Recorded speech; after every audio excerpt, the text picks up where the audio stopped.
Here we are with the creator, the founder, the forefather of G.Camp music, Gennaro. What up, though?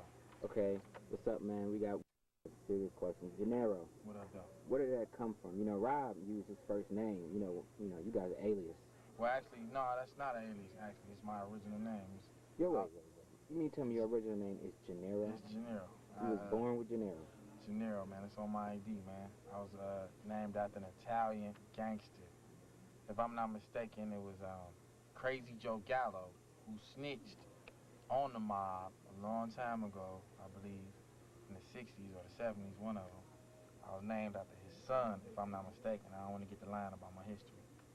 But that's my father. He was all into the mob shit when I was growing up, and he just named me that name for some strange reason. And Gennaro, everybody think it's an alias because they ain't used to a black person being named Gennaro. But it's different. It's different, but that's where I got my name. My father. Well, I had talked to Rob. I asked him, you know, how did y'all get G.Camp really going? He was like, you was doing your thing before he was doing his thing. Also, y'all just happened to clash.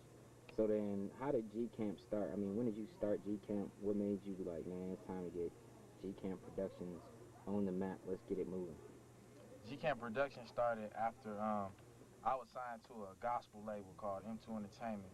Marvin Winans Jr., big up to Marvin Winans, Vicky Winans, and the Winans Family, which I'm really familiar with. I started off doing music with them, you know what I'm saying? And once I broke away from them and I fulfilled what I had to do with them, I was like, I want to start G.Camp. It started off with G.Camp Records, actually, and I started focusing on production, and I was like, I'm gonna name it G.Camp Music Productions because that's what I like to do. I like to make tracks. I started off rapping, you know what I'm saying? I've always been into music, but that's how G.Camp Music Productions actually got started. You know what I'm saying? I wanted it to be a production company and not a record company because I wanted to do things more on a production tip than I did on the, record company tip, even though we sell a lot of records. All right. Now, about G.Camp, since we're on the whole subject of G.Camp, I know Rob couldn't have been the first artist. A lot of the first artists that you had started out with, are any of them really still with you, or did some of them break off, or did nah, man, really work out? They broke off, man. It's like this, man. When people don't mind being with people who already got money, who already got their thing established, but what they don't understand is I don't want nobody rolling with me after I'm established. The people that's rolling with me now, before I get established, if you can't look at me and see what I'm doing and tell that I'm going somewhere, then something wrong with you, you know what I'm saying? It's up to you whether or not you want to be a part of that, So the people who, left, I guess I wasn't moving fast enough for them, and they just left. Rob P is not my first artist, you know what I'm saying? He's just the first artist that I'm really pumping because he's earned his stripes.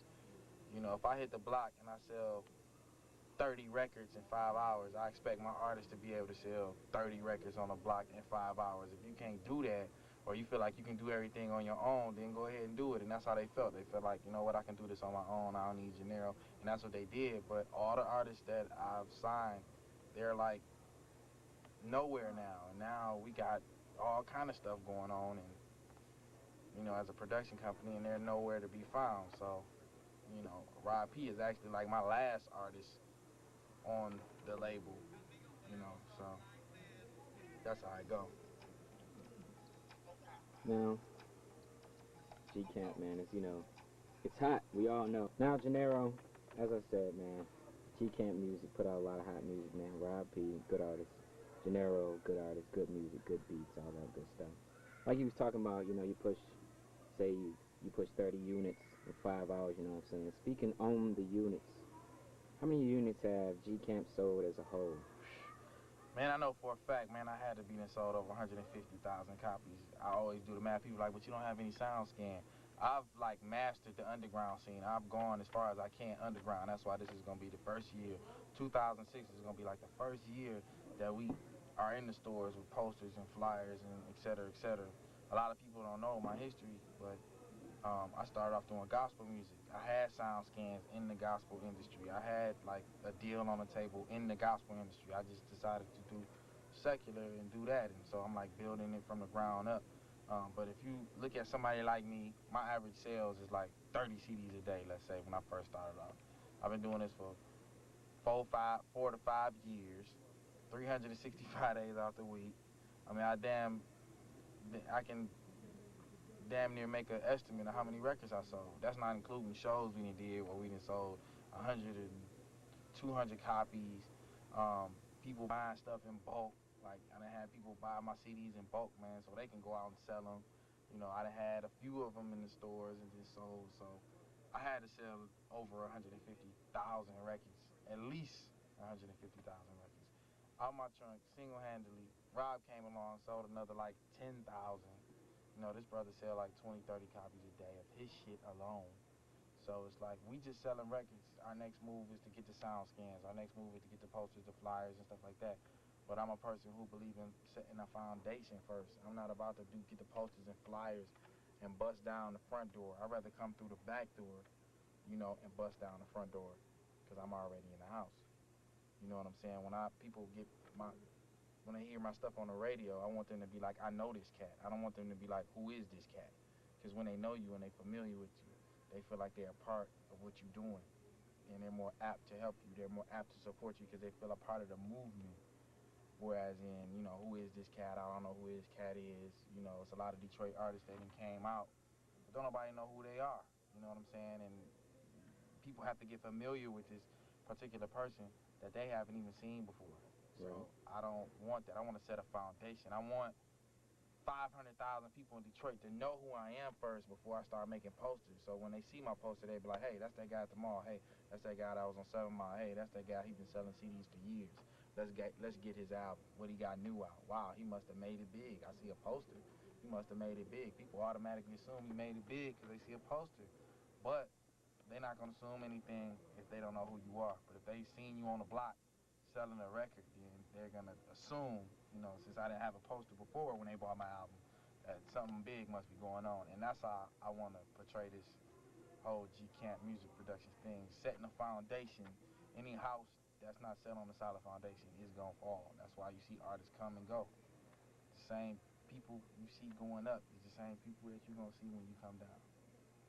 Is there anything else you'd like to mention about G.Camp that the people should know? G.Camp is into making hits. You know, I like to tell people I make hits. I don't make music. I make music for the masses. I don't make music for people in the hood. I don't make music, no. I make music for the masses. Somebody like an artist, you got an artist like Nelly, he makes music for the masses. That's why he sells millions of copies every time he drops. Jay-Z makes music for the masses. You know what I'm saying? That's why they have so many fans.